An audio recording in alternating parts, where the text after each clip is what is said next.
Victoria L. Burson. This is Leadership on the Go.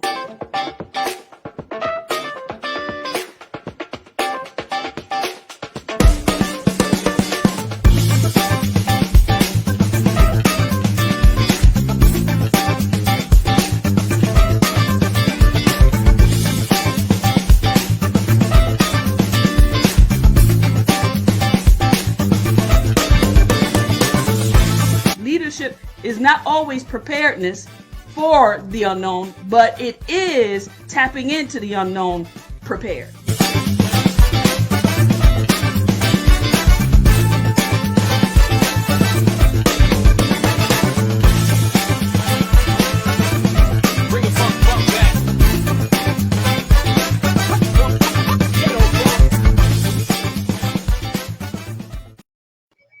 Happy holidays to everyone. How are you doing on this great evening? Well, this is the last installment before 2021. And one of the things I have been thinking about as a leader of society, of religion, of myself, is what can we talk about as the last installment of Leadership on the Go for 2020?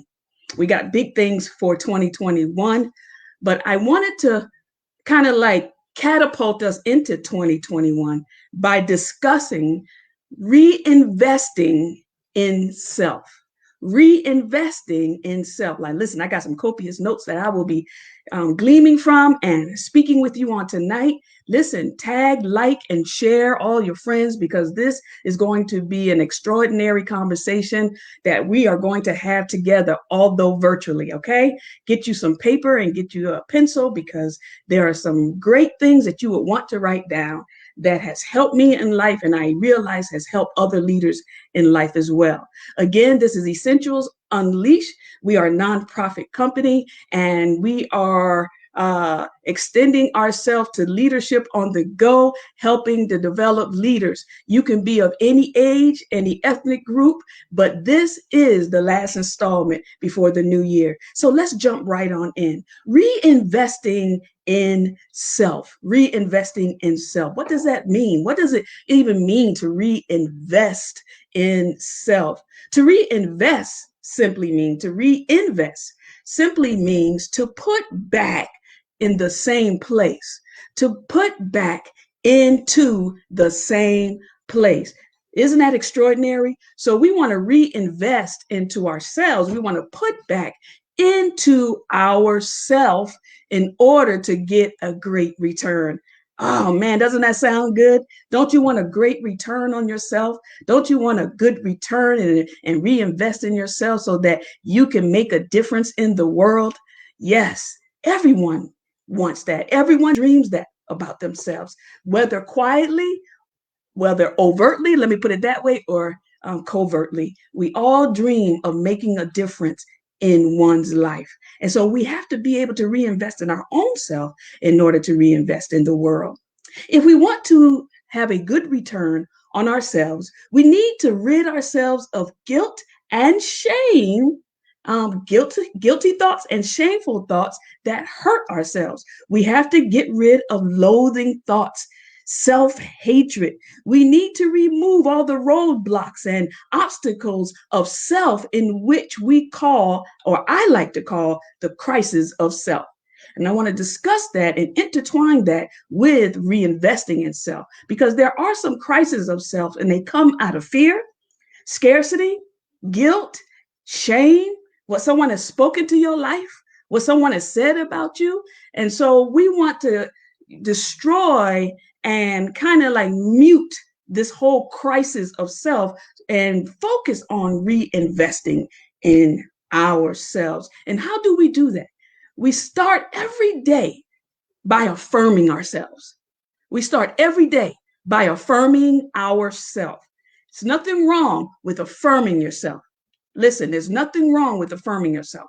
And so every day when you get up, like I get up, and I give gratitude and give thanks unto God, and you can give it to God, your whoever you ascribe to as your higher power, where you get your energy from. I understand I'm talking to various faith groups, and so whomever you ascribe to, I ascribe to God, and I get up and I thank God for allowing me to see the ceiling, for allowing me to wake up, allowing me to see a day I've never seen before and never will see again.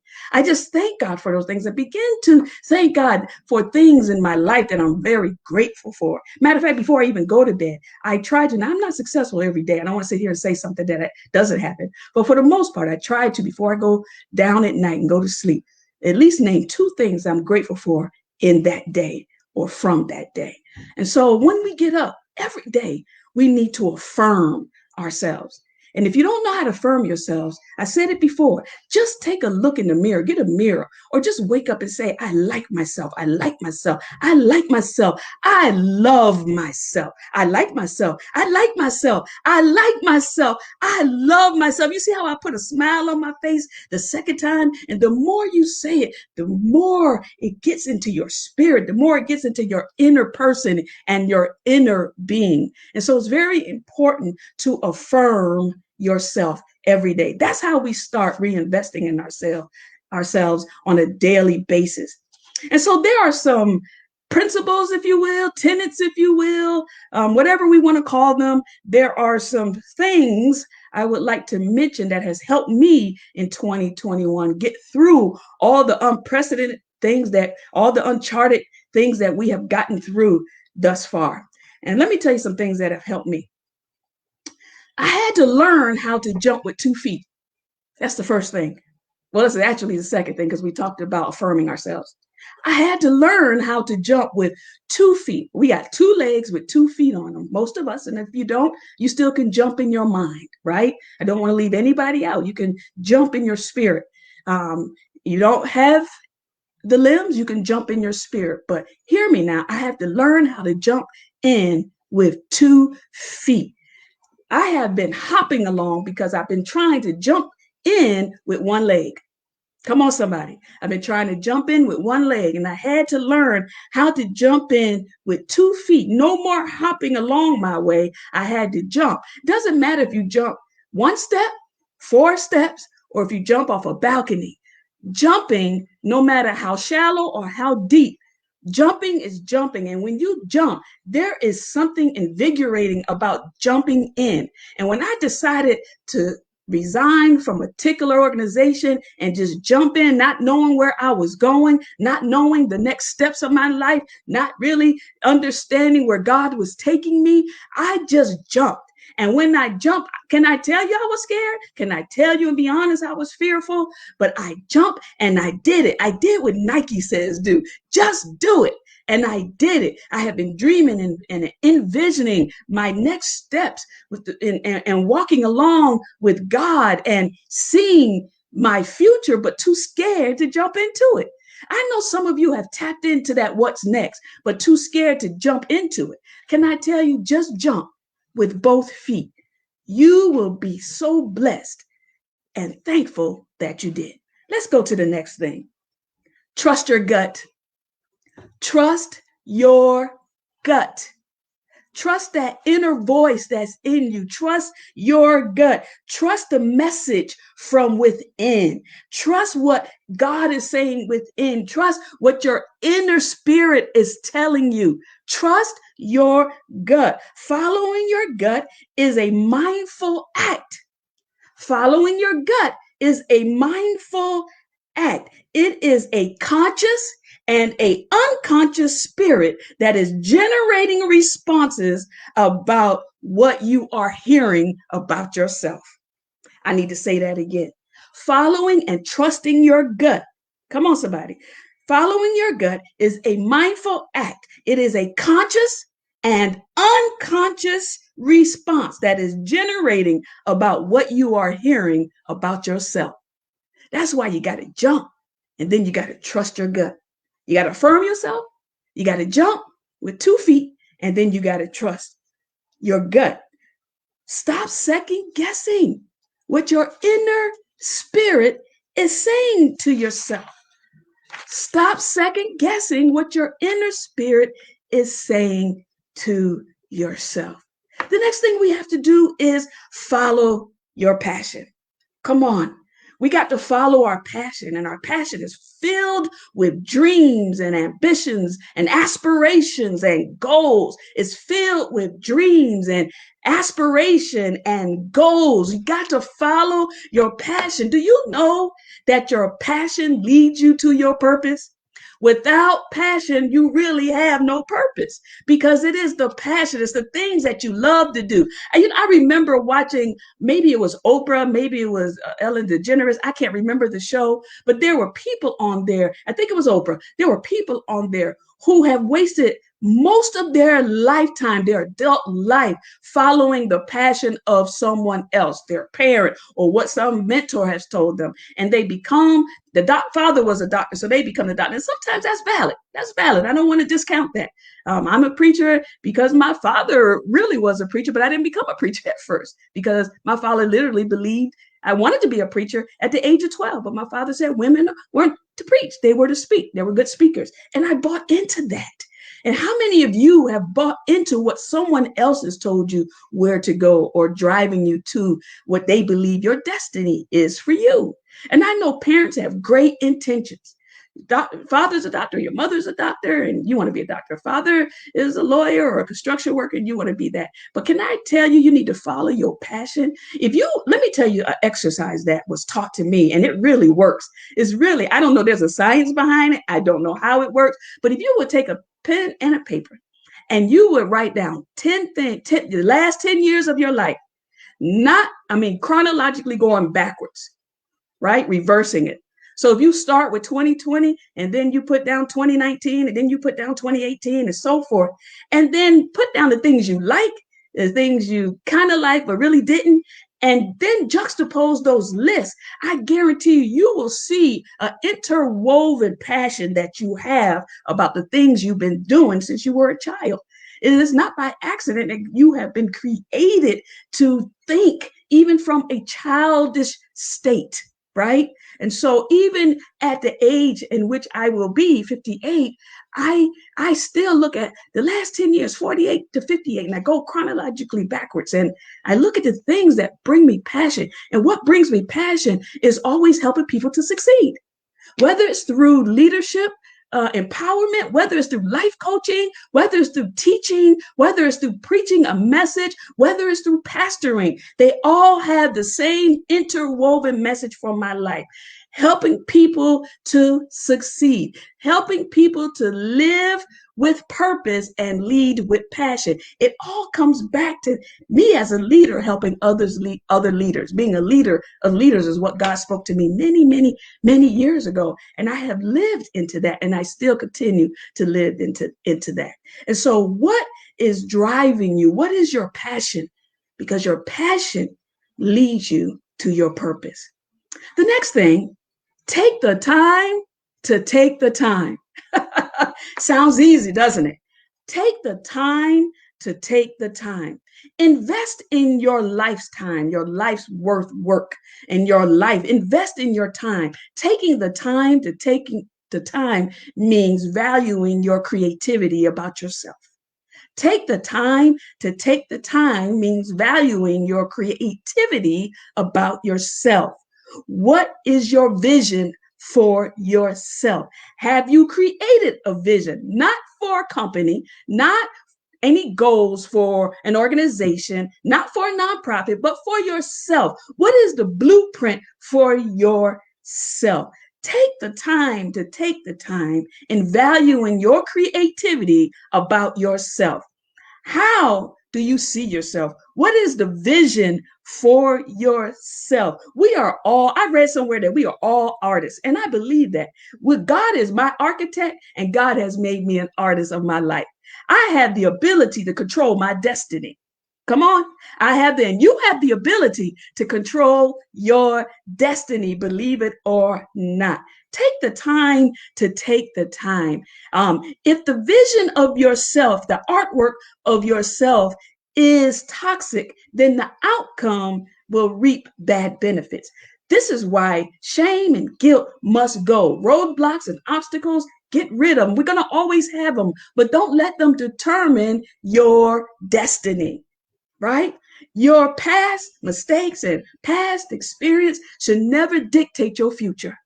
Past mistakes and past experience that were kind of indifferent should never ever dictate your future. You can use them to move you along as stepping stones. Come on, as stepping stones, but not to defeat your purpose. Ah, yes, yes, yes. I'm almost feeling like preaching, but I just want to be able to talk about living a life worthy of who we are. Okay. And so taking the time to take the time, create within yourself a clean heart and spirit and reframe how you see yourself on canvas. Create within yourself a clean heart and a clean spirit and reframe how you see yourself on canvas. Let's go to the next thing. What is your self-worth and your value? How do you see your worth and your value playing a role in how you reinvest yourself? How do you see your self-worth and value playing a role in reinvesting in oneself? Can I say that we have to stop showing up for others until we learn to show up for ourselves? We have to stop showing up for others until we learn to reinvest and show up for ourselves. People who do not value you or your worth are not bad people. Hear me now. We always want to just kind of disconnect from people just because they don't value our work. At some point in life, they might. But some people are so caught up in themselves, which rightfully they shouldn't be if they're reinvesting in self. But some people are caught up in other things that are more important to them. So don't get mad at them if they don't value your worth or your self-worth or your value. Do not get upset with them. Simply start modeling what value and worth looks like for yourself, Valuing your worth and your value has to be a principle that you have for yourself. You have to be more into yourself than you before you can be into others. Embrace who you are in the world and stop trying to be a brand that you were not designed to be. A lot of times we are wearing other people's brand. Listen, I'm not a brand person. I like nice things. Now, my wife, yes, she is, but I'm not really a brand person. I'm not really as whether it's Gucci or whether it's Samsonite or whether, who's the top player in the fashion. If I like it, I like it. I don't care if it costs $2.99 versus $4.99. The value is once it's on me. That's where the value is. We have got to value ourselves before. It is important that we engage people in that value, but not until you value yourself. How do you see yourself when you look at your canvas that we talked about in the previous principle? How is that canvas? How is the artwork coming? How is it forming? What is the thought process? Because every thought becomes an idea, and every idea becomes a concept about who you think you are. This is why roadblocks and mental blocks about what someone said. So someone said you'll never amount to be anything. Well, what are you saying about yourself? What has God said about you? What has your higher power said about you? Where's the energy coming from? Where's the positive energy? How are you feeding that inner spirit that causes you to value yourself better than you ought to value yourself, right? Right. Value yourself better than you ought to value yourself. I know that sounds crazy or ludicrous, but I want to value myself better than I ought to value myself, because the way God sees me is a great creation coming from the creator, a great creation. So I want to value myself better than I ought to. And if I value myself better than I ought to, then I will literally see the worth that I am and the value that I am to myself, to the community, and to the world at large. You got to value yourself. How do you see yourself playing out? Right? You got to give yourself the next principle, give yourself permission to check out. We can see our value and our worth when we give ourselves permission to check out. That's our next principle. Give yourself permission to check out. Psychology some years ago, they used to have this big thing. It just seems like she checked out. And they make it all about mental awareness and it should be. But this kind of checking out is just checking out. And what do I mean when I say checking out? And it kind of goes into that last principle about valuing ourselves, because a lot of times we want people to accept our brilliance, and people are not going to accept our brilliance. We have to be able to accept our own brilliance. We have to be able to accept our own self. So it's okay at times when we get to this point of what we call burnout, check out when it's burnout. Just give yourself permission to check out, whether it's a week or a day, a month or a year. Check out. The best thing that ever happened to me when I jumped, but before I jumped, I had checked out. But I wasn't honest with myself about checking out. And a lot of times as leaders, we are not honest with ourselves when we have checked out. We keep trying to lead on empty. Now, good. Now, let me tell you, I can't lead on empty, but it's not healthy. It's really unhealthy for anyone to try to lead on empty. And I had to learn that, right? So I had to give myself permission to check out, right? It's healthy. Checking out says nothing but I'm just recharging and I'm refueling. Although many leaders try to lead without refueling and recharging, and I said it's unhealthy, but a healthy way of being who we are called to be in the world is to give ourselves permission to check out. Checking out means it's okay to let go. Woo! How many of you out there got letting go issues? I can tell you I have letting go issues.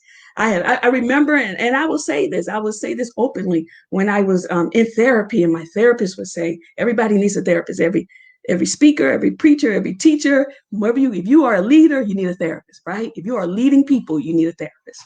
And so in my therapy, my therapist would say to me, why do you focus on this whole notion of I have issues of letting go? She said, you have framed your mindset to believe that you have issues of letting go. And so I had to reframe the ways in which I thought about letting go.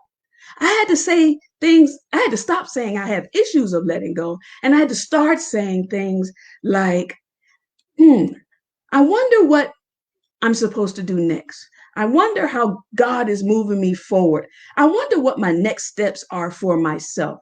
I believe it's time to let this go, but I wonder, it's okay to wonder. It's okay to wander in the wondering. It's okay to wander, WANDR, in the wondering. And start speaking a language that helps you move forward than keeps you stuck. Me saying constantly, I have letting go issues. I had letting go issues and I couldn't let go because I had issues, right? The letting go wasn't the problem. The issue of letting go was the problem, because I created issues within my framework, within my thought process, within my concept about myself, that I created the issues of letting go. Don't create issues of letting go. Reinvest in yourself by speaking language over yourself that moves you forward, not keeps you stuck. In order to move forward, we got to reframe the way we think about moving forward, and we got to give ourselves permission to check out. It's okay to check out. Got to let go.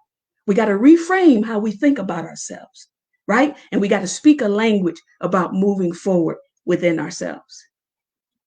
The next thing I learned in this whole leading and leadership and living life on purpose and leading with passion is the power of saying no. Woo! That's a big one for a whole lot of people. This whole notion of saying no. For a long time, in my earlier years, not now, maybe not in the last 20, but in my first 20 or 25 years of leadership, I had this whole issue of saying no, right? I had to learn the power of saying no. I had this preconceived notion that saying no will cause people not to like me. And I know there are many of you who are leaders out there who are people pleasers, or you being delivered from people pleasing, and you are learning or have learned this whole power of saying no.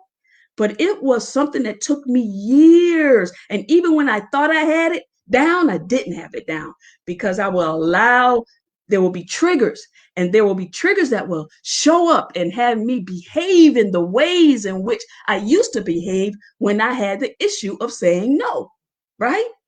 And so saying no is really healthy, and it's okay to say no. You're not called to everyone. You're not called to everything. I know, listen, I'm about to go a little spiritual here, and just forgive me, some of you, but just as a Christian, I've been taught that, Paul became all things to all people. And that's why Paul has some problems, to me, as far as I'm concerned, in the Bible, right? How I saw him in the Bible was a little, sometimes trying to do much. I want to be cognizant of mental awareness and not name him as, ways in which I would name him in the past. But I want to say there were some issues around Paul trying to become all things, because I literally believed in my leadership that I had to become all things to all people.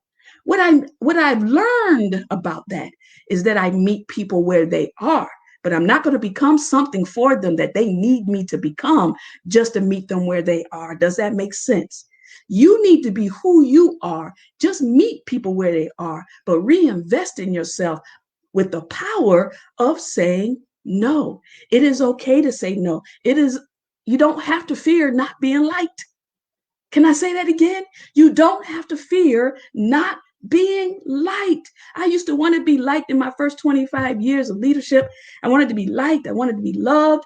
Looking for like and love in all the wrong places. It's just not about personal relationship. It was professional relationships. You want to be liked. And you get to the point that you got to care if people like you or don't like you. You just got to move with tact, and move with what God tells you to move with, and affirm yourself. And listen, we want to be likable. I want to be likable, but I cannot focus on whether an individual likes me or not. Because a lot of times people don't like us based on their own perception of us or their own issue with us, right? People don't like us because of their own perception, preconceived notions, preconceived expectations of us, or simply just don't like whom God called us to be. That's on them. And I had to learn how to be okay with that. And can I tell you something? I am so okay with not being liked, right? It's not my issue that people don't like me. If I know I've done no harm and I brought no offense to an individual, then I'm okay. Now, if I brought harm and offense, I'm going to deal with that if the person lets me know, or if I feel in my spirit that I have. Then I am concerned whether or not that person liked me. But I am not concerned if they don't like me out of their preconceived notions of who I am in this world. All right? Let's move on. The next principle, if you will, or tenet or thing, I like to call it my favorite things, is live past your limitations. Reinvest in yourself by living past your limitation. Listen, truth is always on trial. Truth is always on trial. The truth about who you are is always going to be on trial. How you see yourself, how you believe about yourself is constant. It's always living into your own truth daily, yearly, monthly. Every 10 years or so often, I go on this kind of like hide and seek with myself. I seek things that others have said about me, and I seek those out to see if that is what my inner spirit and what God is saying about me. And I hide the things that I've said about myself that has not benefited me moving forward. I'm not hiding what others have said about me. I'm only hiding what I've said about myself. What others have said about me, I've told you, the tenets don't matter, right? But what I say about myself really, really matters on that canvas. And so I hide those things. And then I live past my limitations that I have said or convinced myself I couldn't do. I'm gifted to do it, but I've limited myself to do it. Does that make sense?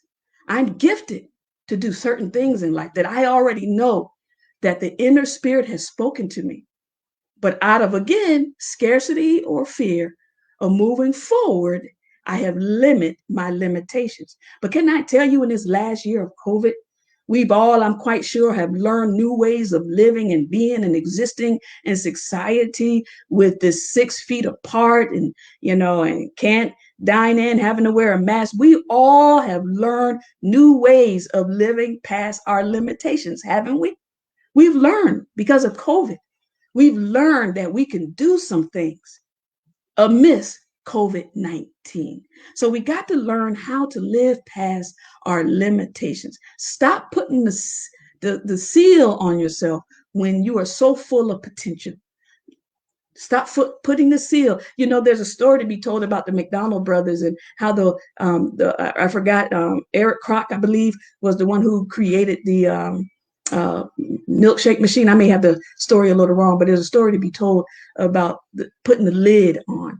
And we put the lid on ourselves. Sometimes people put it on us, but we put it on ourselves as well because we want to limit ourselves. We want to limit how, open your worldview, and then you'll stop the limitations. Let me just put it that way.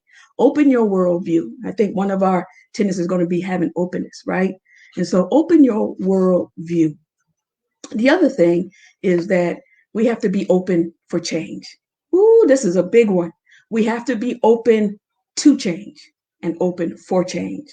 Change is necessary. Not only is it necessary, it's inevitable. Change will happen. Either you go along voluntarily or involuntarily. Change is going to happen in our life, right? Some people believe change is an event, and others believe it's a process. Let me say it again. There are some people who are the mindset that change is an event, and then there are some who believe change is a process. Can I tell you that they are both and? It's not an either or. Change is an event and change is also a process, right? Change is inevitable. Failure is going to happen within the change. It's unavoidable. So how do you see failure is how you will move in that change, right? How you see failure is how you move in the change. It's going to happen. Listen, I love to fail now. If I fail, I don't, I feel why did I do that? I beat myself up for probably about 2 minutes or less. And then I say, okay, so how can we do this differently? Change is an opportunity to do something different. Change is an opportunity to do something different, right? And so we have to see change as an opportunity, not a threat. We cannot see change as a threat. Some people just don't like change. The world don't like change. The community don't like change. Our faith movements don't like change. Our churches don't like change. But change is an opportunity to do something different. Change is never, ever a threat. It's always an opportunity. Let's go to the next principle.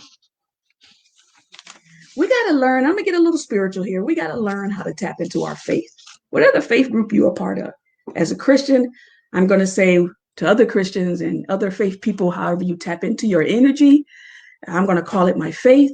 We have to learn to tap into our faith.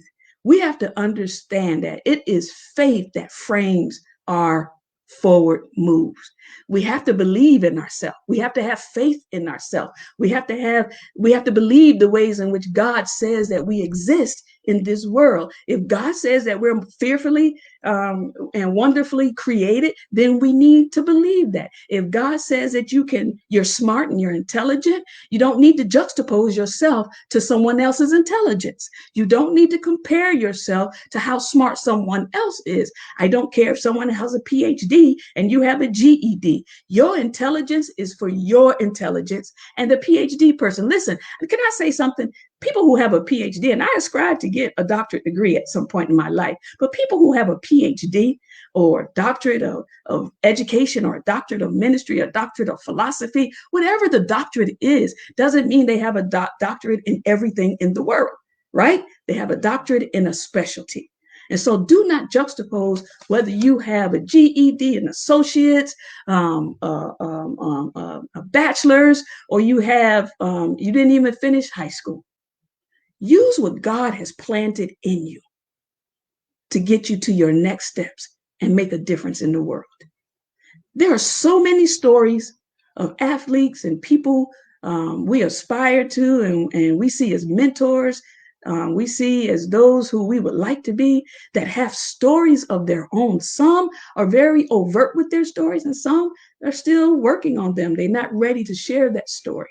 But you don't know their story, so you cannot really celebrate their glory, right? We cannot hate on the ways in which God moves individuals forward. Learn to tap into your faith, right? Learn to tap into what's in your inner man. Learn to tap into what God is saying about you, and learn to tap into what you believe about yourself. Because I believe underneath, you believe you are great. You're just scared to move in it. Move in what God says that you are. Move in your faith and invest in your faith. Invest in seeing things. Invest in what you can't see. Invest in the uncertainty. Just invest in your faith. Believe, and you shall receive. And once you receive, you can achieve anything.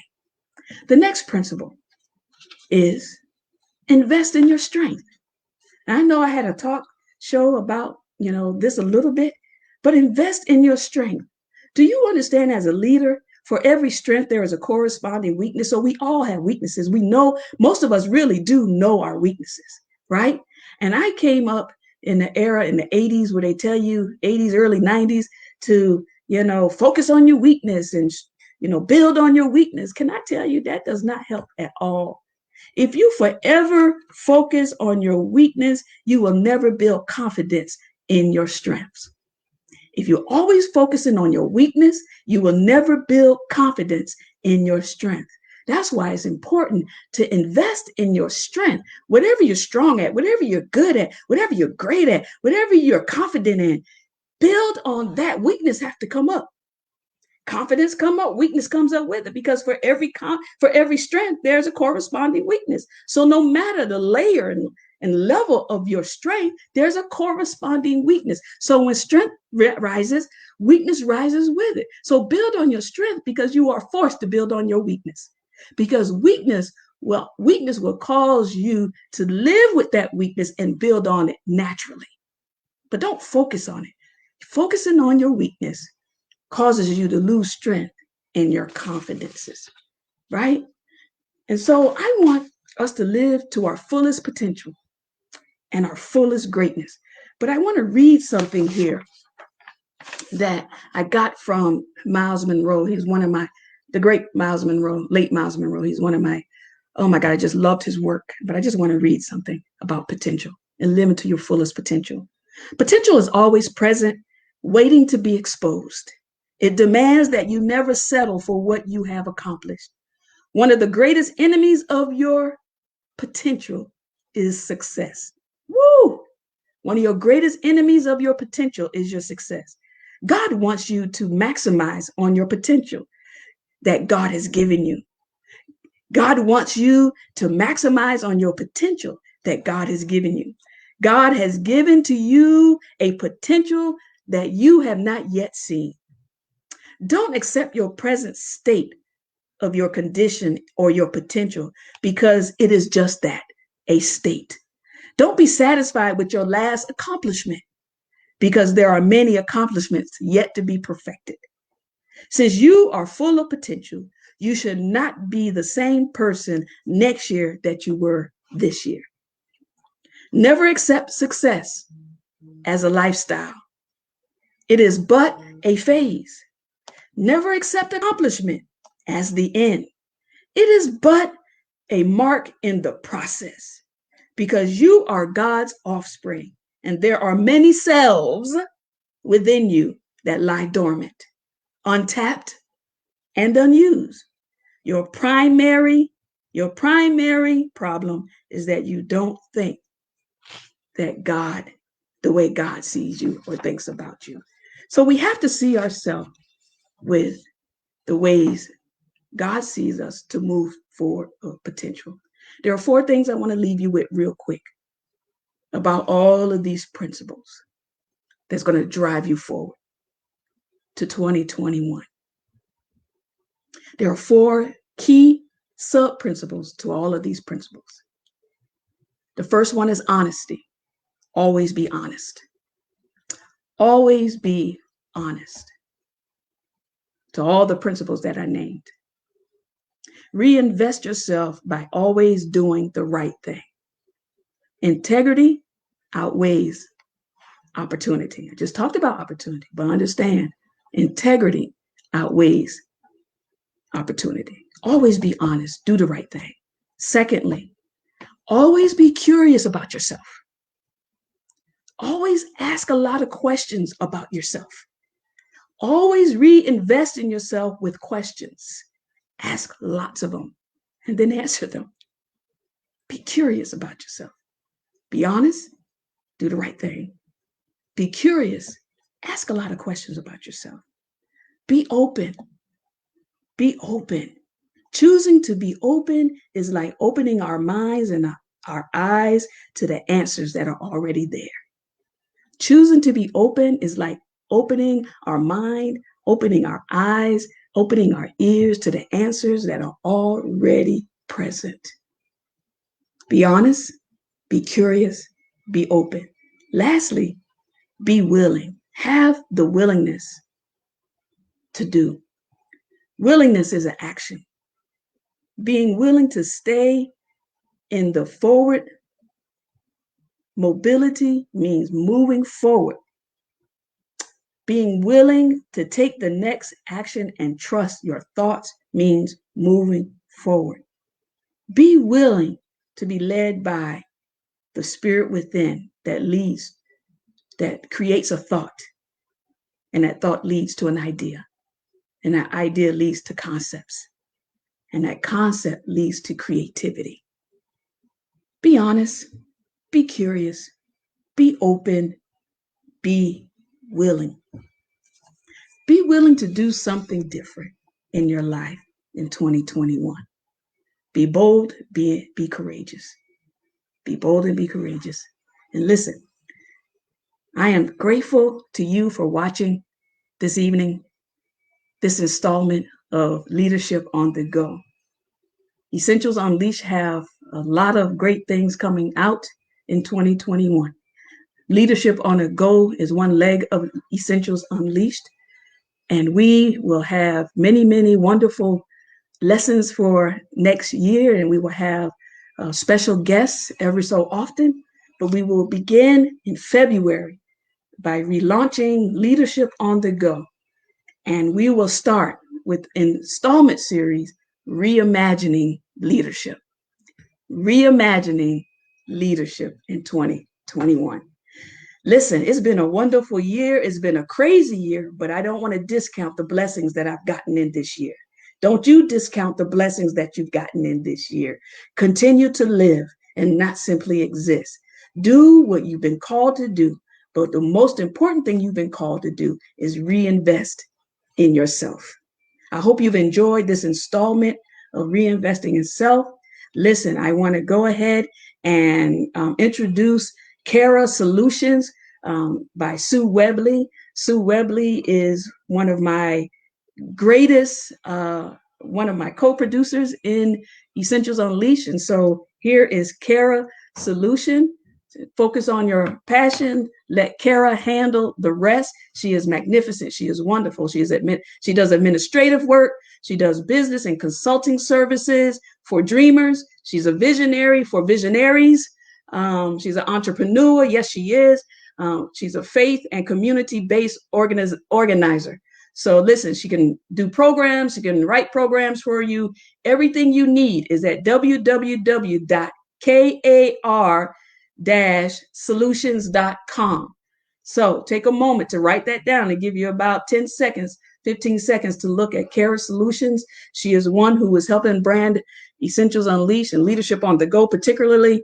And so we thank God for her work and what she does. She does a lot of great work.